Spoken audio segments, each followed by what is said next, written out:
today I have a super special guest that I can't wait to introduce you to. Her name is Janine Mix. She runs The Complete Boutique, which if you haven't heard of, like right now, you need to go to thecompleteboutique.com. Unless you're driving, then wait till you get to where you're going. I love the stuff that they're doing. They're doing so much to help retailers, and I can't wait to get into that a little bit more. So welcome. I'm glad that you're here. Thank you so much. Thanks for having me, and thank you for the awesome intro. You're great. I'm so glad that we got connected on social media. I feel like I have another BFF number 3 on the Enneagram that I can share my love and passion for retail with. So it's awesome. Thank you for having me. I love it. Yes, we are. If you aren't into the Enneagram, we will do a follow-up episode where all we're going to talk about is Enneagram. So that's going to do one of two things. That's either going to make you have to tune in, or you have a friend that every time you do something says, oh, of course you're doing that. It's because you're a 3 or a 4 or whatever number you are. I try not to be that person, except with my wife, which I can't help to do. So anyway, so a big problem that I see a lot, like in the e-commerce space, I talk about all the time that, to be successful in e-commerce, assuming that your products and your inventory is great, that your marketing is on point, that you're reaching your one perfect customer and you're speaking to them well through your ads, through your organic social, whatever. And that's driving traffic. We need to get people on your site, and we need to convert those people into buyers, and then we need to keep them coming back. That's retention. And you have this funnel that you're pushing people through that's effective, and that's e-commerce. Now, it looks a little bit different in brick and mortar, and I think a lot of you hear me talk about that for e-commerce, and you probably get frustrated because you're like, hold on a second, I have traffic, I have people coming in, and you're telling me I need more. And so Janine, like why I wanted to talk with you is, as much as like I think I do talk to people about how to increase traffic, that's not your thing. My jam. I know. It's totally not my thing. Most people know I hate the word foot traffic. And I think what you're doing on the e-commerce is a totally different thing. And I think that's another thing is like, if you have a brick and mortar store or you have an online store or you have both, you have to treat them very differently. The way people shop is differently. Everything about the transaction is different. It's like having a different storefront, right? But this idea of foot traffic, as far as your brick and mortar, this whole concept of foot traffic to me is a completely outdated, but concept, because it relies heavily on luck. Who's got the day off? Who has endless time to walk 9 to 5 and walk by your store and hopefully be caught by the beautiful window display and come in, right? So for me, just the concept is so old and outdated because the way that people are shopping is changing. We hear this in the retail industry all the time. It's like retail's dying. It's not. It's changing. It's going through a revolution and we have to adapt.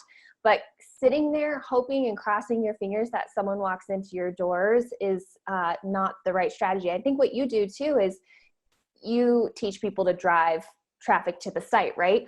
Well, yes, absolutely. Driving more people through marketing into your doors can be super beneficial. But I start at the ground level of, okay, but if you can't convert those people, if you can't actually sell to those people without being salesy, without being pushy, really truly through an authentic relationship, then it doesn't matter how much foot traffic you're going to get. If you have 5 people who walk in your door right now that you can't convert, if you go and spend thousands of dollars on marketing to get more people in your store, it's to me, it's a gamble. It's like throwing the dice, and the bigger the number, hopefully the bigger the sale. I'm more of, how can we get a sale out of everybody who walks through your door and then throw gasoline on the fire, right? So that's kind of my thoughts and feelings about foot traffic. Yeah. And I think something that like when I think through my clients, so, I've talked a lot about e-commerce, but a big portion of what my company does is like brick and mortar consulting, a lot around like their process, the way they're doing things, managing their inventory and their experience. But like, we're not teaching sales. And when I do like even hint at sales, there's like because we've all been to that store. Like in college, like in college, I worked at a women's store whatever. I worked at Women's Express, and I remember like the amount of like pushiness that I had to, like I had to bring a certain amount of items to the dressing room, and I had to, like, and it didn't matter who I was talking to. Like I had to do these exact same things every single time. So I think there's like a weirdness about sales. Like people don't want to feel like that, like used car salesperson. Like, what do you say to that person who is like, okay, I love my customer and I love my product, but like they'll find it on their own, or like they'll engage with us. What do you say to that person? I'm like, no. I'm like, because there's a difference between being intentional and being passive. So I think what happens is, you're right. You're absolutely right. There's no training out there for people on how to sell. The trainings that are out there are usually by corporate businesses who teach some like very cookie cutter method, do this with every customer, but every customer is unique. And I think the difference that we teach at the Complete Boutique is the psychology behind selling. Why are we doing what we do? And it's everything from, you know, how engaged you are in the company you're working for, to building a lifelong relationship and clients with the people walking through your doors. So I think that that's a major difference. But also I think it can be used as an excuse because people are uncomfortable because they're not taught how to sell. So it's like, oh, I'll just let them shop. I don't want to be pushy. It's kind of like the same thing when people don't want to ask for emails. They're like, I hate getting emails, but like they should ask for emails because that's how you can convert people online too, you know? So we have to like take the way that we shop and everything out of it. And what we really need to do is identify the person and the customer who's walking through the door as a unique person. We shouldn't be greeting them the same way with this, hi, how are you? Or hi, welcome in. Can I help you find anything? We have to treat people very unique because we are unique. We all shop very differently.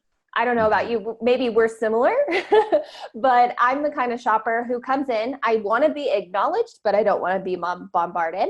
I don't care about all your specials and sales. I literally just walked in the door. I want to look around. When I'm ready, I will ask you, I'm looking for this. If I'm on a time crunch, I'm just the kind of shopper that's like that. I'm looking for this. Show me the few things. If you start showing me things that have nothing to do with what I just said, automatically you lost my trust and I'm out, you know, or I'm going to shut you down and be like, I'll look, thanks, right? I'm just looking, thank you.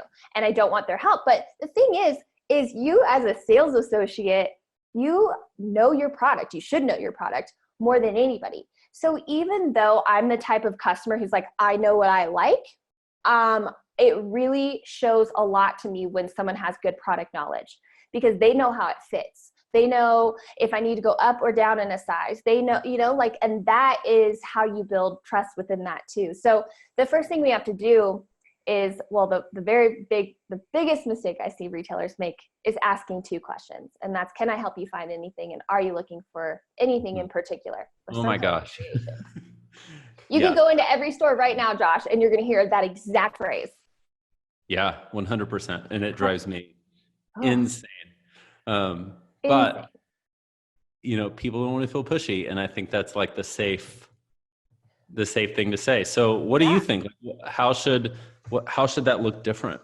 Well, I actually think it's very pushy. And I think that's why people say no, or I'm just looking. I think it's a very pushy thing when someone just walks in and you ask them a question. You're a stranger. Like it's like, you have to think of it as if you're inviting a guest into your home, right? Say you're having this big party at your house and you've got guests coming that maybe you know, or maybe you don't know, or maybe they're bringing a friend. When you open the door, you're not going to be like, hi, nice to meet you. Oh, what do you do for a living? Oh, by the way, put your coat here, go grab this. Like, it's just too much. We can't ask these questions off the bat. So my very first suggestion would be just simply say hi. And it's not that I'm behind the register looking down, hi. It's an acknowledgement. I've acknowledged that you just walked in. Hello, welcome. You can say welcome, you know, enter your store name, but just a simple acknowledgement. Yeah. But from there, you don't have a question. So I actually think that question is what turns people so far off, because they already feel like, you're asking so much of me. I just walked in. I may not have been in here. We have to adjust to the environment. Everything from light to distance to sound to smells. We actually have to physically have this adjustment And the moment I walk in somewhere, if you're asking me a question, I'm just already overwhelmed, regardless of, type of personality. Most people feel that way from that question. So I actually think that question is pushy. I think it's just as pushy as saying, welcome in, let me show you something. Because it is, can I help you find anything? And I think it just comes down to habits. We hear it so often and we do it, and it's hard to break habits that we just continue to do the same thing. So I would say, just try saying, hi, welcome in. Give them at least 30 seconds to a minute to adapt to the store before you start any kind of conversation. And it certainly shouldn't start with a question. Maybe if it is a question, it has nothing to do with your product or why they're there. It's, what are you out doing for the day? That's a totally different inviting question. Or a compliment. Oh, I love your shoes. If you want to break down some barriers right away, compliments can really do that. Because again, it's not a question. It's not getting them to engage with you. You're still a stranger to them. Yeah. Gosh, I think that is, what's unique about that is you're saying it and I'm like, oh, that's so obvious. But in a lot of ways, it's so counterintuitive because we want to be helpful. And I think of it as my wife and I, you mentioned the party and we love entertaining. And I remember when we first started doing that, I was super excited about this house cocktail that I made, and someone would walk in and be like, you have to try this. And I'm leading with this question of can I get you this?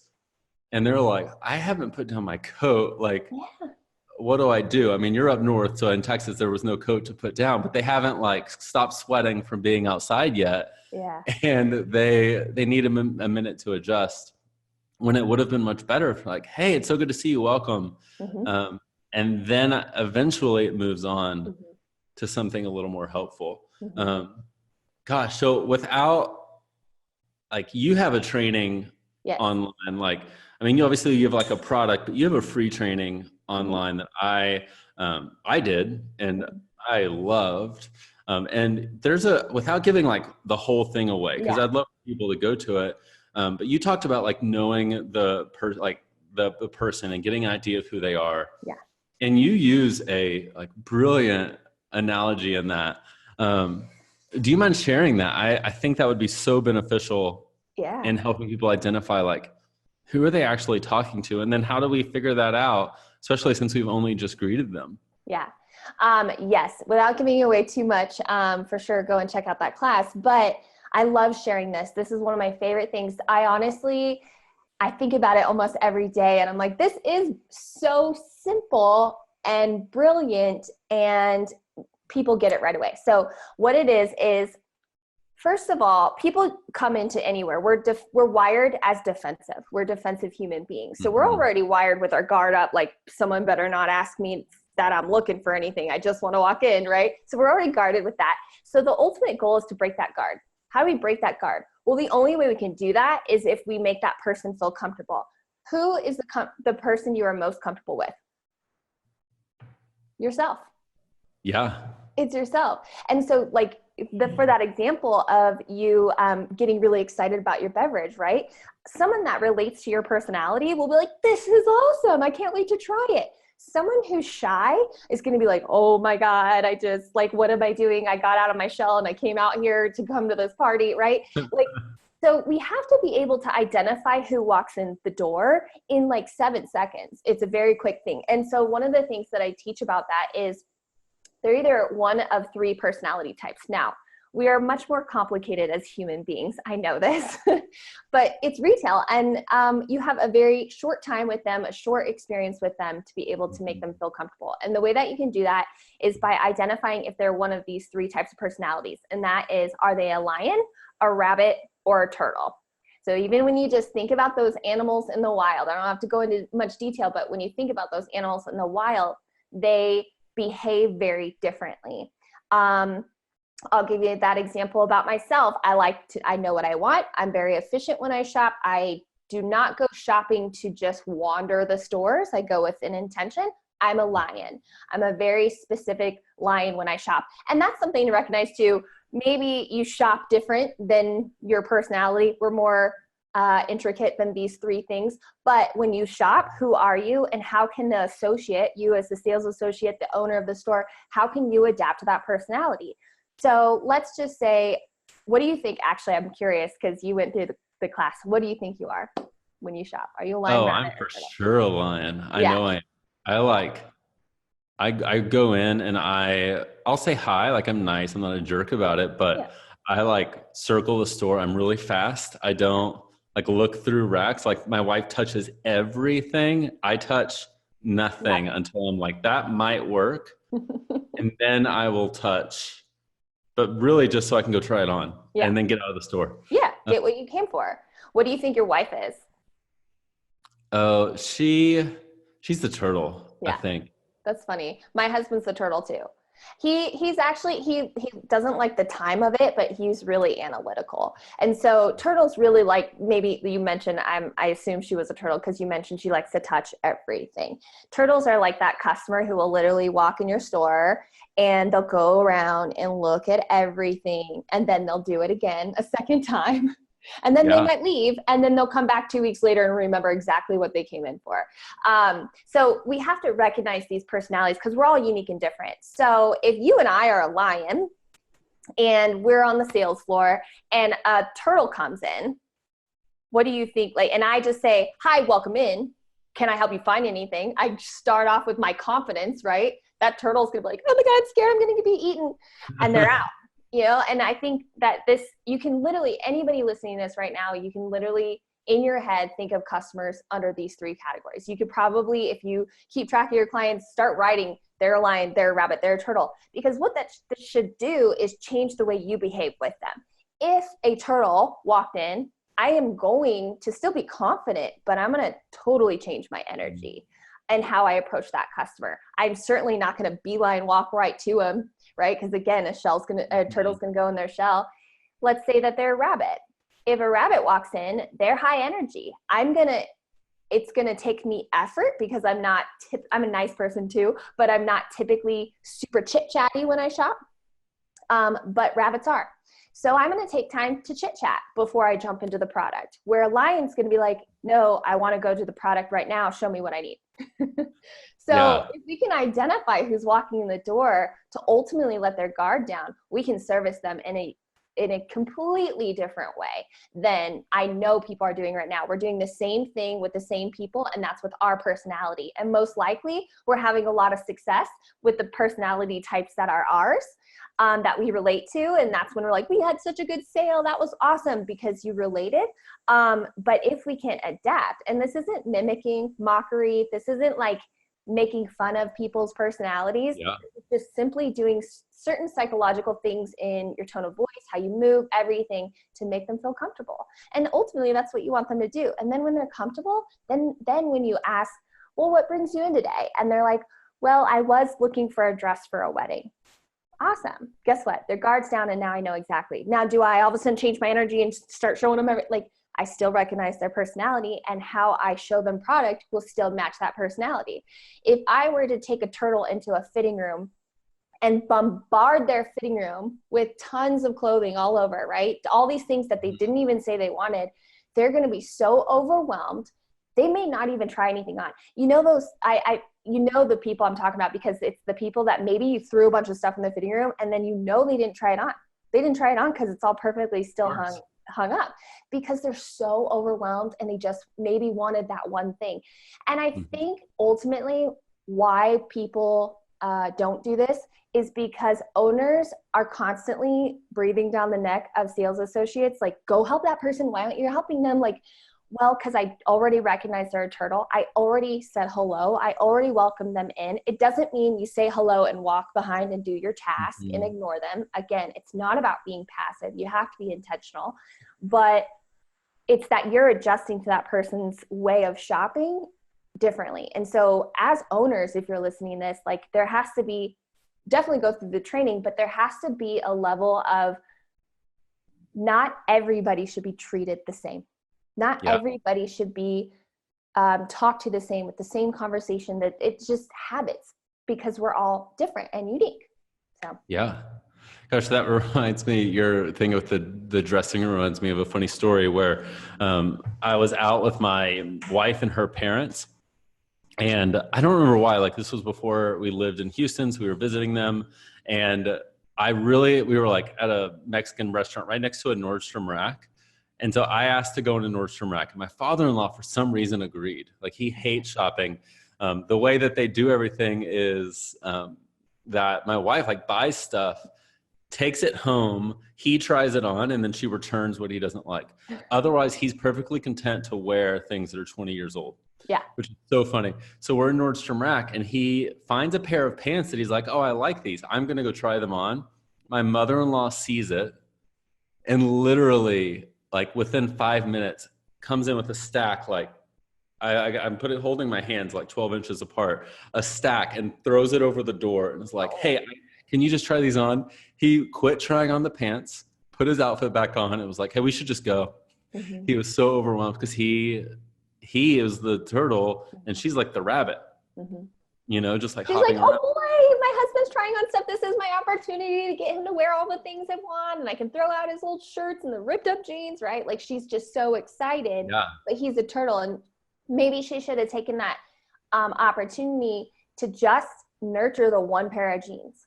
Because the thing with turtles, people tend to think like, there's anything negative with these personalities, and same with the Enneagram. There's nothing negative about these personalities. It's just different ways that we behave. But the thing with the turtle is they're really, really, really loyal. When they feel comfortable enough to open up, they'll come back because it's really hard for them to expand their energy. I kind of think maybe turtles are 5 on the Enneagram, but it takes time for them to like really exert that energy into that. So in that case, you know, is it your mother-in-law, you said? Yeah. You know, she should have just been like, oh man, well, will you come out? Let me see them. You know, let me see them on you, make sure it's the right, if you need anything. And he would have been like, I like these maybe, you know, and like, this is nice, or actually do need a size, and just focus on that one item. Then from there, you might be able to present a different question or see a different need of, well, that looks really good. Maybe you need a belt. Like you can always upsell to any personality. The only way you can do that is when you've built that relationship and trust. The moment you say, ooh, I just came off really salesy and pushy, it's because you didn't build the relationship. But if you built a relationship, there should be never a time that it feels like sleazy that I just suggested a belt with that pair of jeans or a top or a shoe or whatever that is. And I think that's what it comes down to. You can only build that relationship when you actually start to understand and recognize the person who's in front of you. Yeah, gosh, I think that's great. And I think like where a lot of times that comes from, like the really pushy person, you know, you said we tend to sell like our personalities, like someone who's like confident and pushy, maybe they are so passionate about what they're selling. Yeah. It doesn't come from like a malicious place. Like they're just so excited about what they have. And they're like, that top looks so good with this pair of jeans or this bottom or this skirt or whatever, that they then are like, well, I just need to bring the whole outfit. Like, of course they want that. Or the turtle might be the person who, like, as a salesperson, it's like, I don't want to bug. And I think where you're just hitting the nail on the head is like how much it will transform a retail business. I mean, everything. It'll transform their sale right away. Avoiding those two things, asking the wrong questions and recognizing the customer who walks in, can transform their sale right away. And I mentioned this on my free class.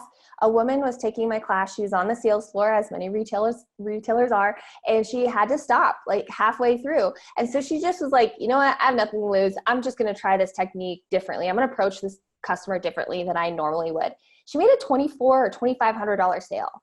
I'm like, it's possible. And when there's so much focus for retailers on other things, it's possible to increase your sales without more foot traffic, without an online store. Yes, those things will help and can be additional like legs of your business. But if you can't sell in your brick and mortar, if you can't build that relationship, you're not going to see those sales increase. And I can tell you that I've used these techniques. I've been in retail over 22 years. I've used these techniques for a very long time, and it doesn't matter where you are in your in society, as far as like maybe maybe the economy's not doing well in your city or in your country, right? It doesn't matter where you are. I still believe that you can make sales. There's never been a time. I was with the store in the Great Recession in 2009, and that was really, truly when the landscape was changing for lots of different businesses, right? And I was like seeing all of these people on my block just like close. But we were seeing record growth. And I believe, and I was strategically placed in a couple different stores that were suffering. And within a few short months, I was able to turn around all 3 of those stores to being some of the highest producing in the nation. And I believe it came down to, we didn't ask those questions. We didn't assume anything. Like, we didn't assume someone's there to spend money or not spend money. We just were there to help and adapt to them. But we really built these client relationships and this trust so significantly that it didn't matter what was happening around us. It didn't define us. I think we tend to, as retailers and business owners, we let other things define what our success is. But you get to define that. And I just think there's so much opportunity. There's so many people that will be like, oh, but there's stores closing all around me. You know what? Maybe they needed to close. Maybe they weren't profitable. Maybe they weren't adjusting or pivoting. But do I think that it was inevitable? No, I don't. Do I think that, like, we work with retailers who are making multiple millions of dollars a year. And so when people are like, retail's dying and I don't know what to do, I'm just like, just try doing something different. It's not going to hurt. Oh my gosh. Yes. Like it's so hard.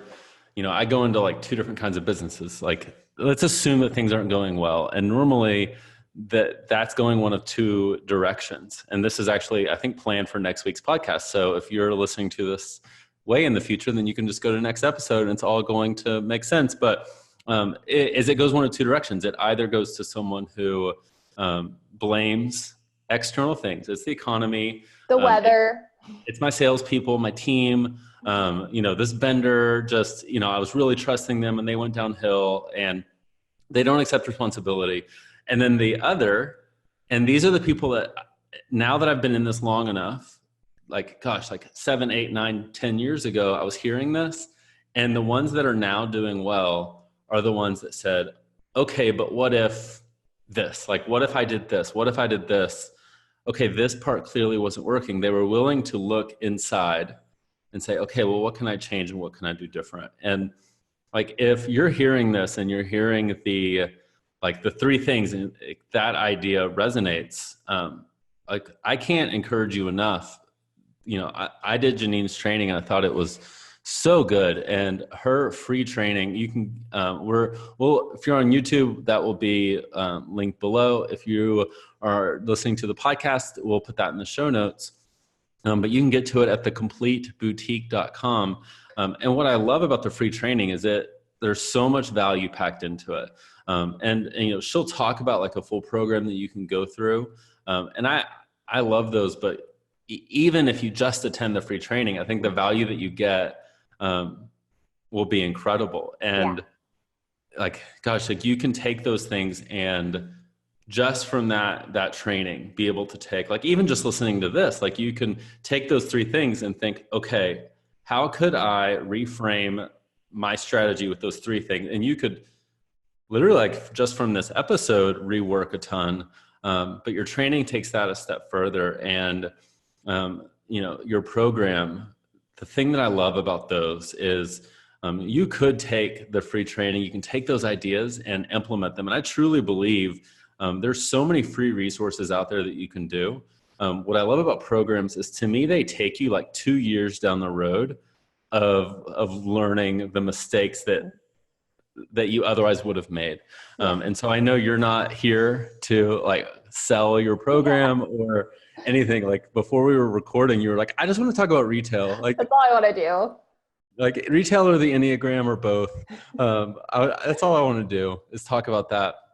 But this is really something that I believe in. And I think the world of your program and what you're doing, like, if brick and mortar, people talk about like where online is the future. And it's weird, as the owner of a company that like designs and develops e-commerce stores, I still don't think that it's the solution for a ton of brick and mortar businesses. And I love that your message is not like, let's drive a ton of traffic and let's get new foot traffic in, although that's important too. It really has to be first and foremost around like, what are we doing with the traffic that comes in? Mm-hmm. So if you were to leave, which I have a few more things for you, but if you were to leave them with like a final thought on that, like on retail sales, and if they were to right now, like turn around to their team and say like, all right, here's the one thing that we're going to do. What's that one thing that you would leave with them that if they heard anything, this would be the big thing that they heard from you today? Don't ask a question the moment a customer walks in. I think that thing alone, that it seems so simple, I know. Even if it's a hi, how are you? That still comes off like we're like, oh, I'm fine. You don't even know me. I just walked in. So I would say that would be the number one thing that I see. Just try welcoming someone in. Don't walk directly up to them and say hi. Like, you can walk at angles, you can grab something, do a project, whatever, but simply welcome them in and don't ask a question right away. I think that's going to increase the chances of success significantly. So that would be my one thing. I know that it seems so simple. And I would love if they take the free class and get anything from it. I know people are taking the free class and implementing the strategies and making sales. Like that to me is a win. Now, if they join the program, of course, and that has a lot, I go into so much depth in that and every step of the transaction, but like it would make my entire day that they listen to this podcast, take the free class, and go make a sale, because I think it shows what we're really capable of, and we're capable of so much more. I think our potential is endless. And so I would say if there's one thing you could turn to your team right now, it would be like, don't say this. Don't ask a question. Welcome them in, give them some time to adapt before you start engaging a conversation. And again, it probably shouldn't be a yes or no question. It should be an open-ended question. What brings you out today? What are you guys out doing this afternoon or this Sunday? Like, make it specific and start a conversation and read their personality to see if they're interested in furthering the conversation and if they kind of bite. And then there's lots of different ways that you can present product once you've built out relationship. But I think the biggest mistake, I'm like, oh, if I hear this question one more time, I'm like, it breaks my heart, because I know that it's exactly what is making people turn right around and out the door and going online. Recently on one of my videos on addressing customers who are just looking, people were commenting like, I don't shop in brick and mortar anymore. I hate the pushy sales feeling. And I don't think it's because the pushiness is coming from, oh, I have to sell you something. I think the pushiness is coming from, I'm supposed to say hi, and then I'm supposed to ask you what you're looking for.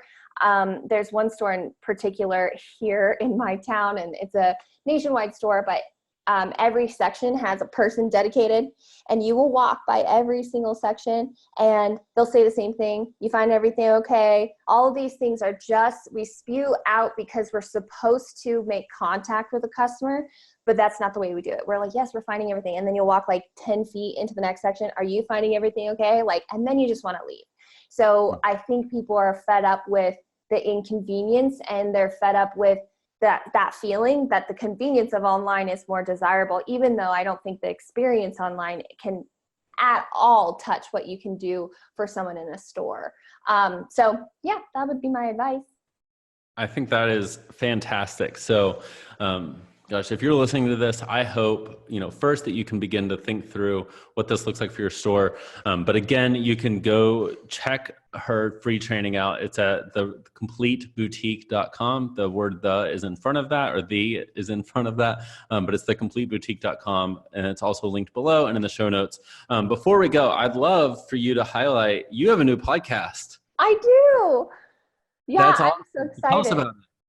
Thank you. I was thinking for a long time about doing a retail podcast, but I think what ultimately my heart is when it comes to the profit. And so my husband and I have been developing a company and some products and things for the last few years, and finally just were like, all right, it's time.